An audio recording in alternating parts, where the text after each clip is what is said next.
Welcome to the Degrees of Maternity podcast, your real dose of truth for the content creator. Episode number 16 comes from the Blogging Truths Be Told series entitled, Your Life is More Than Your Blog. Don't get me wrong here. Your blog could very well be your livelihood, your bread and butter even. And that's not what I'm trying to confirm or disprove in the title when I state that your life is more than your blog. What I'm wanting to convey in this episode is that blogging could be an important part of your life, but that the life you're living is made up of so many other intricate components that have incredible value and are worthy of having your attention, just like the blogging. But are you giving those other areas of your life that same level of focus? Are you? Are you really? I totally get it. You're just one person, and it's virtually impossible to give equal amounts of concentrated effort to every facet of your life. Some things have to go by the wayside, while others get all of the pampering. We're forced to figure out each day, in the same 24 hours we're allotted each day, how we'll live our lives. Many of us are failing, though. We're failing at making the right choices in how we choose to spend that fleeting commodity called time. And I can confidently make that statement because I literally observe the so called work life balance struggle every day in other people's lives. But more importantly, I'm living that reality out in my own. What matters most to you? Seriously. I mean, do you ever stop to think about what it is you spend most of your time doing? Or have you been sucked into the matrix effect of an alternate world that has you captivated, continuously spinning in a false reality cycle that won't let you actually see the true life you're living? If you've had a chance to experience your childhood and make your way over to the ranks of adulthood, then I'm sure you've had moments to recognize the incredible gift you've been given, the gift of life. But do you ever get really deep in your own soul searching process to truly meditate on the fact that how you choose to use that gift determines the quality of the existence you get to experience on this earth? We make decisions every day and all the time. And I'm afraid that when it comes to focusing on those areas of life that help extend our lives, we fail miserably. Case in point, look at the state of our overall well being. I'm talking about our overall well being as in body, mind, and spirit. All you have to do is simply look around at the human condition. Sure, human beings can be attacked from outside forces that we had no idea were coming, like coronavirus, for instance. And our world can be totally turned upside down and inside out.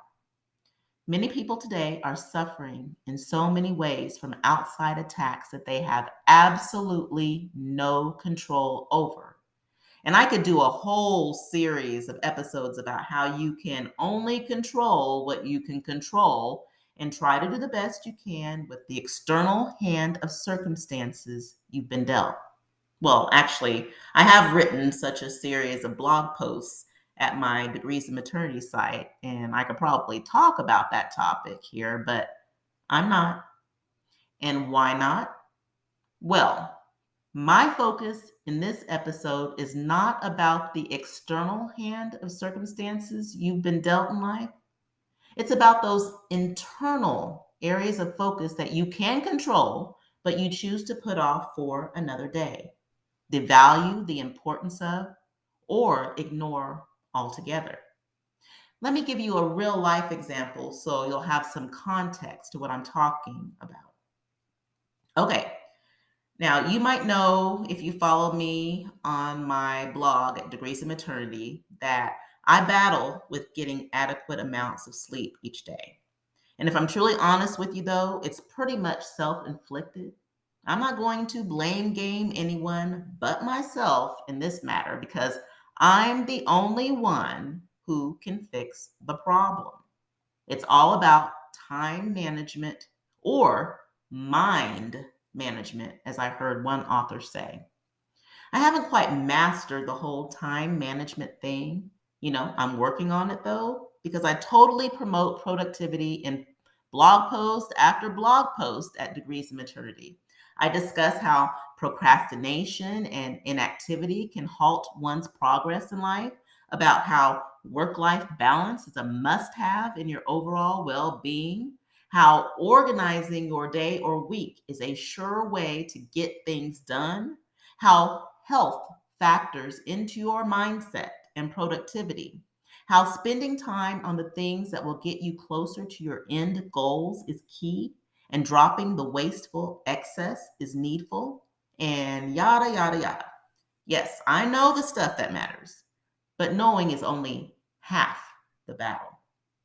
Having the knowledge but not applying that knowledge in your life or applying it in a skewed manner is just plain stupid. Now, I try to not use that word much when I'm talking about others because it's just been ingrained in me that saying it isn't very nice. But I'm talking about myself in this case. So I give myself permission to use it on myself. It's just plain stupid to forego my sleep, which can negatively impact my life in both the short and long run. So, we're going to get into this real life example of mine, and I'm going to do that by um, reciting to you or reading to you a blog post of mine that was published back in April of this year. And in that post, I talk about the fact that, I'm going through sleep deprivation basically, and this is no new thing. It's something I've been dealing with for some time, and even up until now, I'm dealing with it. But I am so thankful to be able to say that I saw a need that needed to be addressed, and I've been working on it, and I am doing much better now. But with that being said, I do want to read this blog post of mine, like I said, that was published back in April of this year. Here it goes. Why in the world am I up at almost 3 a.m. on Tuesday? Or excuse me, let me backtrack. I'm gonna start all over. Why in the world am I up at almost 3 a.m. on Thursday working on this blog post when I have normal functioning hours when the sun's up to work on it, since it's not being published until Friday morning? Maybe it's because I crashed before 9 p.m. Wednesday evening when I actually intended to work on it due to my exhaustion from lack of regular people's sleep. The 6 to 7 hours of sleep per night on a consistent basis. How can I possibly think that I can operate on superhuman mode where sleep deprivation can never hurt me? No, I know. I'm very much a normal human being, and that lack of sleep is bad on so many levels. Yes, I have that knowledge and am fully aware that continuing on a sleep deprivation mode hinders health, productivity, etc. And I also know that me staying up into the wee hours of the morning to work or getting up in the wee hours of the morning to work is actually not going to help me get that much further ahead in everything I'd like to accomplish in life. Working in such a mode is counterproductive at best. Yes, I know all of that. So, why am I functioning as such, you might ask? Well, I guess I'm just plain, insert that word that I mentioned I don't like saying very much.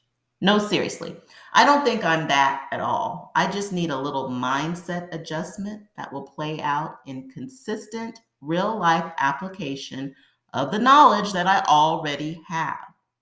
Folks, I'm well aware that my life is more than my blog, and that sleep is one of those essential areas of focus in my life, among others, that I must take more seriously if I want to be around to blog in the first place. I don't want there to be a misconception that Writing for the blog has solely contributed to my sleep issues, nor do I want others thinking that all I need to do is just cut down on the amount of writing in each post or the amount of times I post in a week, and then I'll have more time to sleep or focus on other areas in my life. No, my dear, I wish it were that simple. The writing component is only part of the blogging experience.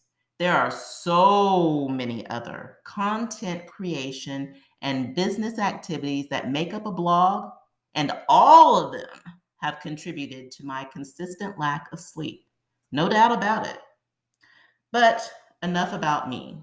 I think I provided an adequate opening argument for how any one area of your life can seem to take over and cause you to build some self destructive habits that you'll need to break.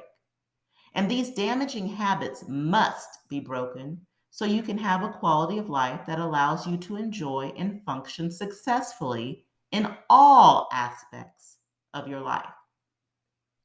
I lack sleep, among other things, and so do many others. Therefore, here's what I propose. Next week, I'm going to focus in on you and continue this discussion about your life is more than your blog. And just in case you were thinking, who is she to tell me anything when she doesn't even have her stuff together? Well, who I am is just the reality check you need. I'm in the thick of acknowledging the fact that I need some life adjustments and have every intention of doing so. What about you? I'll never silence myself or make myself feel guilty for encouraging and or cautioning others to do better, even though I struggle with issues myself. I'll never pretend like I'm perfect or have life all figured out. In fact, no one should because no one does. And in knowing that, I tend to hold fast to the idea that life is a process and it's our job to work on it for the better. Wow, it's going on 4 a.m.